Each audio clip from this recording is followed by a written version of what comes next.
Hello বন্ধুরা, তোমরা সবাই কেমন আছো? আশা করি ভালো আছো। স্কিন কেয়ার উইথ শম্পা আমি চলে এসেছি তোমাদের সাথে আড্ডা দিতে। তো আজকে ডিট্যান ফেশিয়াল সম্পর্কে তোমাদের সাথে একটু আলোচনা করব। তো এই ফেশিয়ালটা ভীষণ ভালো ফেশিয়াল, যে কোনো এজেই মানুষের করতে পারে, বাচ্চা থেকে 18 বছরের ঊর্ধ্বে যারা আছে তারা করতে পারে। দেখো আমি ক্লিনজিং করে নিলাম। এটার ফার্স্ট স্টেপ হলো ক্লিনজিং করা।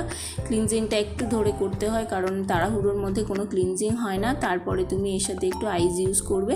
তো এখানে গরম পড়ে গেছে প্রচুর পরিমাণে, সেহেতু আমাদের একটু আইস ইউজ করা খুবই দরকার। আইসটা ইউজ করলে কি হয়, স্কিনটা হাইড্রেট হয়, খুব ভালো ক্লিনিং হয়। তারপরে আমরা চলে যাব এর মধ্যে আমরা স্ক্রাবিং করব। স্ক্রাবিংটা যখনই করব তার আগে আমি ক্লিনিং করার আগে যতটা ক্লিনজার থাকবে সেটা বসিয়ে নেব।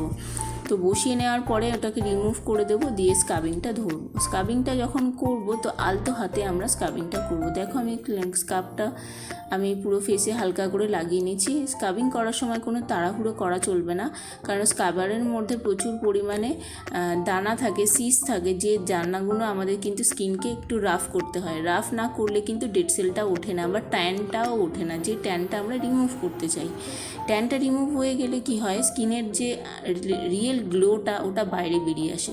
তার জন্য এই না যে অতিরিক্ত প্রেশার দিয়ে আমরা এটা ঘষতেই থাকবো এরকম কিন্তু নয়।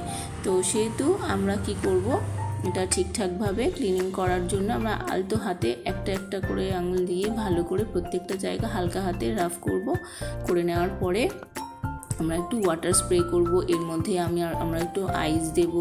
তারপরে আমরা ভালো করে যে কোনো যে জায়গাগুলো আমাদের মনে হচ্ছে বেশি ডার্ক হয়ে রয়েছে সেগুলোকে আমরা ক্লিনিং করব। ক্লিনিং করে নেওয়ার পরে আমরা এটাকে মুছে ফেলবো। মুছে নিয়ে আমরা দেখে নেব। দেখো আমার ক্যামেরাটা খুব একটা ভালো না, তো সেহেতু আমি যথাযথ চেষ্টা করছি তোমাদেরকে বোঝানোর। তো তোমরা কে কতটা বুঝতে পেরেছো আমাকে কমেন্ট বক্সে অবশ্যই জানিও। ভালো লাগলে লাইক, শেয়ার, সাবস্ক্রাইব করো। তো আমি দেখো এর মধ্যে টোনিং করে নিচ্ছি টোনারটা দিয়ে। এই টোনারটা আমার ভীষণ ভালো লাগে, আর এই টোনারটা কম্বাইন্ড স্কিনের জন্য। তোমাদের যদি ড্রাই স্কিন হয়ে থাকে তোমরা তাহলে ড্রাই স্কিনের টোনারটা ইউজ করো। প্লামের ড্রাই স্কিনের টোনারটাও ভীষণ ভালো।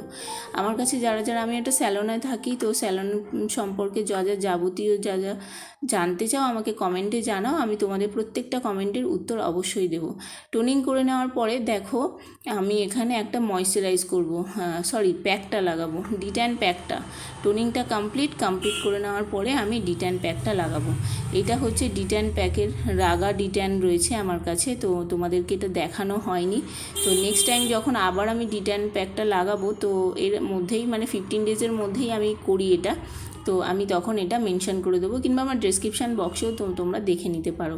তো এই ডিট্যানটা ভীষণ ভালো, এটা আমরা প্রত্যেকটা জায়গায় অ্যাপ্লাই করে দেবো।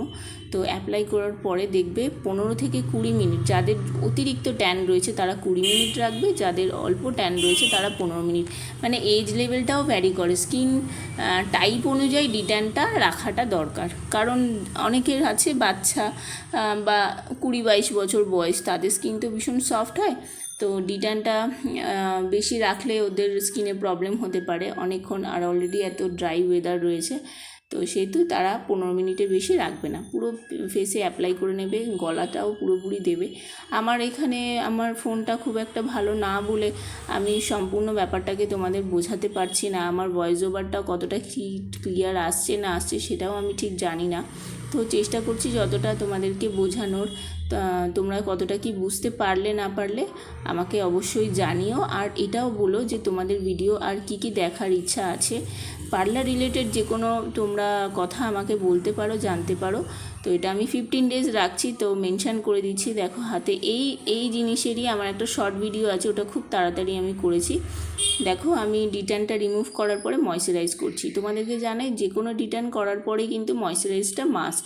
ময়শ্চারাইজ না করলে কিন্তু স্কিনটা হাইড্রেট তো হবেই না, উল্টে আরও ড্রাই হয়ে থাকবে, তখন কিন্তু স্কিনের আর্দ্রতা চলে যাবে।